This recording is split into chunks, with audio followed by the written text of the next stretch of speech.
Hi everybody, my name is Brady and I'm a 19th century American historian and we are back with another React video, and today we're going to be doing the first of hopefully many holiday themed videos we're going to be doing this month. Today we're going to be taking on the secret history of Jingle Bells. I'm excited about this one because this is probably one of the few holiday stories that I actually know anything about.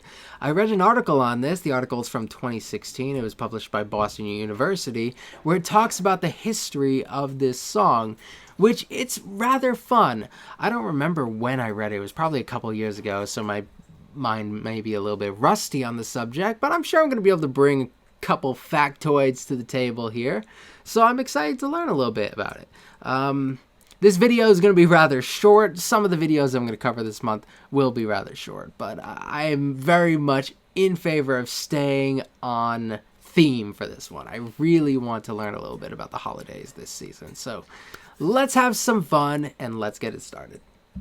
Jingle bells, jingle all the way. Christmas carols. You either love them or you hate them, and there's no Christmas carol quite like Jingle Bells. All right. It's been covered by the stars, Jingle bells, jingle all the way. parodied and satirized, and even has its own jokey lyrics.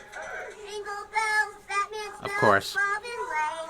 But Jingle Bells actually has the most surprising story of any Christmas carol. Originally, it wasn't called Jingle Bells, and it had nothing to do with Christmas at all. One Horse Open Sleigh, a jaunty melody for the American holiday of Thanksgiving, was written by James Lord Pierpont in... One of the interesting things, I think that the name change was a marketing thing, really.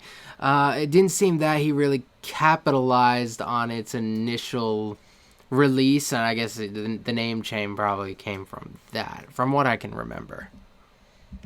melody for the American holiday of Thanksgiving was Thanksgiving, written by ain't that James weird? Lord Pierpont in 1857. He was a songwriter best otherwise known for being the uncle of John Pierpont Morgan, the founder of J.P. Morgan, the massive investment bank, and for sadly supporting slavery and the South during the American Civil War. The fun thing about this family, besides the J.P. Morgan thing, it's a family that is divided during the Civil War. James's father is an abolitionist. He's like this abolitionist preacher dude who had some of his stuff published in The Liberator. And if you don't know what The Liberator is, that is the big abolitionist paper by William Lloyd Garrison, who, if you want to study the abolitionist movement during the time, he is the guy to learn about, at least early on. It was originally a drinking song. Given the content of the song's lyrics, historians think it's unlikely that it was intended to be a song for family-friendly occasions. The original Jingle Bells sure has some lyrics, ranging from a verse about a lean and lank horse having a crash to the need to go out with girls while you're young, to this amazing verse where the narrator falls over in the snow and... A gent was riding by in a one-horse open sleigh. He laughed as their unsprawling life quickly drove away. When you think about it, it does feel a lot like a drinking song. You get those lyrics. And honestly, I couldn't tell you most of the lyrics to Jingle Bells, like, after, like, the first couple parts. Like, I wouldn't know. I'd have to look up the lyrics because I'm not really the biggest Christmas song dude. But, yeah, that's not all that surprising, especially during this time. I love talking about this period in American history because it seems that people have finally kind of dropped their guard during this time, and they're no longer surprised when people from the past are acting like a bunch of chads. When you have that in the early 19th century, there's like this veneer, like everybody's all prim and proper and still rocking powdered wigs, even though they're going out of fashion. But at this point, nobody's surprised when people are acting like jackasses. Because we all know that laughing at injured people in the snow sure is the spirit of Christmas.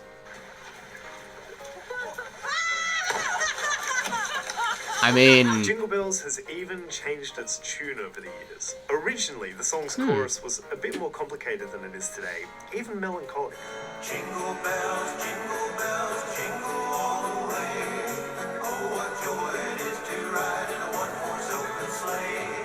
Jingle bells, jingle all the way. Oh, what joy it is to ride in a one-horse open I actually didn't know about this part. That's something that doesn't really get conveyed very well through an article, but that's actually a lot of fun. I guess the way we sing it now, it is a lot easier. It's not like that is the most complicated thing in the world, but for somebody like me who absolutely cannot sing, I guess the very simplistic way that people sing it now, it works better for pretty much anybody for like a sing-along sort of environment. So you can see how over time the kinks have kind of been hammered out. Today the chorus is just super simple major chords like 1s, 4s, and 5s.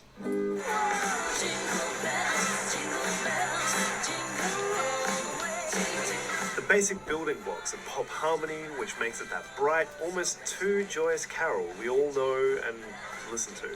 So, to recap, Jingle Bells originally wasn't called Jingle Bells, it didn't have anything to do with Christmas, and it didn't really sound like it does today. And it still became one of the most popular songs on planet Earth. It was even the... One of the fun things about this song, I find it so interesting when things that occur in certain places become really a part of that place's identity. Apparently, like, the town that the song was allegedly written in really values that as part of their I guess their town lore or something. I don't remember where it was exactly, but like that's a big debate here as to where it was actually written, and the fact that some places have pretty much embraced the idea that it was written in one place or another really goes into the identity. I'm actually gonna have to look that up right now just so I can at least give you the name of the town. Okay, I just looked it up and it was Medford, Massachusetts. Like, they really value the lore of the Jingle Bells song, though there is some dispute as to whether or not it was actually written in Medford. And obviously that's for scholars who are a little bit more versed in the subject to give their thoughts on. I don't know too much as far as that goes, but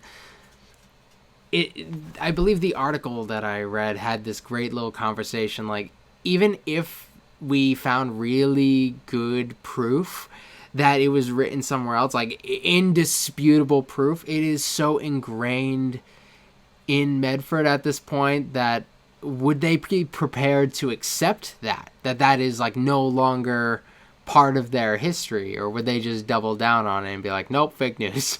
I don't know. It's kind of funny. The first song performed in space by two Gemini 6 astronauts in 1965, who smuggled a harmonica and sleigh bells into space to play the song. That's pretty rad. Oh, they have an actual recording?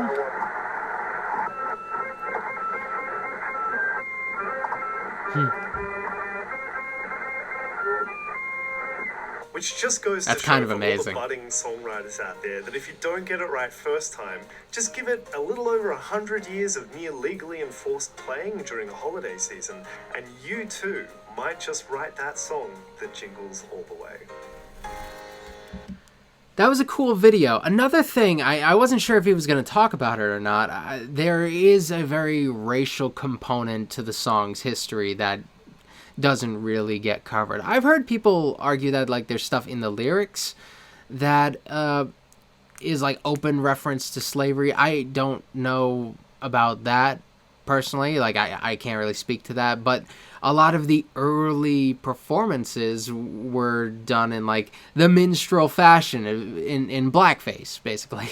And yeah, it's not really at all surprising at the time. It's one of those things like, given the time it's from, I'm not really gonna see that and look at the song all that much different, because like blackface was weirdly popular. It's one of those things like today it's so hard to really relate to how people got so much amusement in that, but that is what it is. But that is one of the early factoids about the song. I believe some of the earliest, if not the earliest, performances were done in blackface, which, oof, that's not fun.